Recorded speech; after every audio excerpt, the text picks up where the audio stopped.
Hello everyone, this is STFU Gabe reporting in again. I know who you are, and actually I don't know who you are. I have like a lot more subs ever since what happened before, which is great. And oh, right here. If you saw just in the beginning of this video, you will have noticed the only girl you will see in Call of Duty 2. I kid you not. That is the only girl you will see in this entire game. Now, throughout the CoD series, there was actually one other girl, and she was actually a supporting role in Call of Duty 3, but, spoilers, she dies horribly. However, you're not even going to want to buy that game, so it's not much of a loss. But yeah, I was actually a bit hesitant to actually put this up, because I was actually going to use this for something, one of my projects, some project that I was going to bring up. It was going to be called Flame War Analysis, which basically analyzes a flame war and gives my opinion on it on the aftermath. Basically doing flame wars from like 1 month or later ago. And the first episode was going to sponsor or premiere the flame war between Mason's Fanboys and Junkyard in the kill cam contest on Machinima. And I used this gameplay specifically because I've come up with the idea, well, not really come up with the idea, because it's a historical fact, that Nazis are fanboys. I mean, come on, anyone can see that. It's about damn time you showed up. This way, comrades. So yeah, my mic actually broke off. It's a Logitech microphone.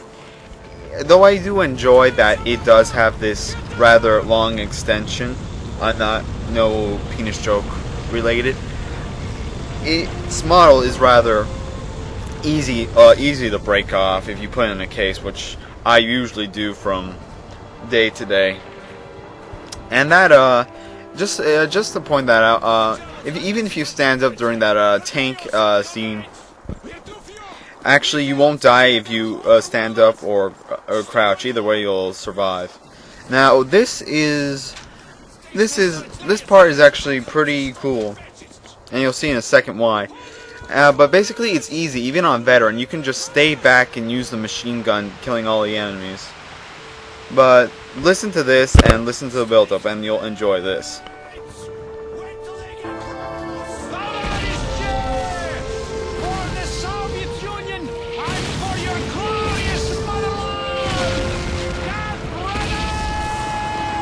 This is Russia!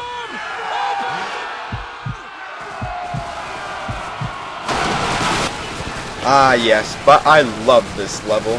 But basically because there are only a few of these kinds of levels in Call of Duty throughout the series. And these ones where you go to where the stronghold or base of the Germans and basically explode it or just flush them out. I call it Fanboys Last Stand. The only other one that I have in mind is one in Call of Duty 5 where you're entering Parliament. But that is fucking hard, I must say. I've played through the games all through Veteran.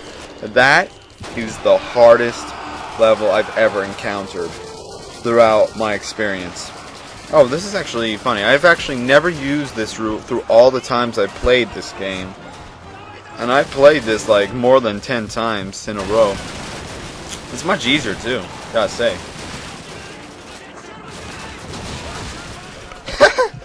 Who knew that quickscoping was dated back into the 40s? I mean, goodness.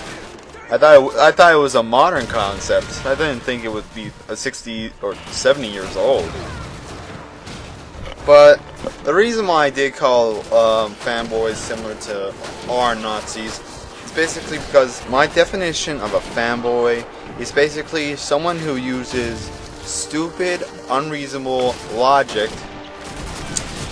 for some cause, and they use it's rather for extreme bias or something else. I'm not sure what else it would be. They're rather malicious, they rather spam you, they rather just leave idiotic comments. Basically, a fanboy and a troll there is a very short line that between them. But yeah, I'm gonna get back on topic and just keep on talking about the gameplay. Basically, I'm going through this courtyard, massacring people left and right.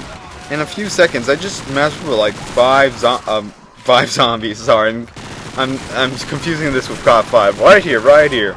My God, what's that? A quintuple. What do they call a 5-man spree? A quintuple? The quad? No. The quad plus 1? What do they call a try? Do they call it try? No. They didn't come up with turns back in the day because you couldn't kill that quickly. Actually, I wanted to talk about something for the future. I've actually invested in, well, PS2 games over the past month. And basically, rather later this month or in the year, closely to November or December, I'm planning to buy a used PS2 system so I could play PS2 games, and just letting you know that because I might have some PS2 commentaries. And I must say, I do prefer the PS2 over a lot of modern consoles, even this one, because basically there is a lot more innovative games there in the PS2 than there are on these new ones. You know, where it's always FPS dominated, where everything is a shooter, Xbox 360 and PS3. Basically because there are a lot of innovative games with the PS2, and a lot of classics are there. And I gotta admit, the PS2 was my childhood, I must admit. It was fun as hell, and I want to bring back those memories.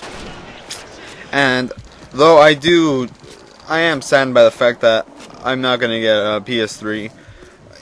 It actually makes sense that I don't. Even though I want to play with a lot of people I know online, on YouTube, that I would like to get up with, to hang out with.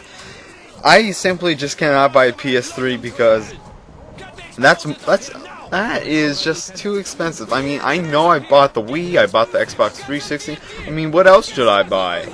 But I've come to the point where just spending profusely is not within my budget, and I gotta stop buying so many things. Except for PS2 games, because PS2 games are like on the buck. It's usually only $3 or even $5 for each game, and these are the good classics. Those are only the good classics. The great classics are around, I don't know, $8 to $10. So yeah, basically, even though I'd like to buy a PS3, I'm just not going to pay the $350 to $450 price, and I'm certainly not going to pay the games that come with it, even though that the online's free. But everyone, that's been the second mission of CoD2, one of my actually favorite missions, just to see these guys blown to smithereens. Anyway guys, peace, and see you later.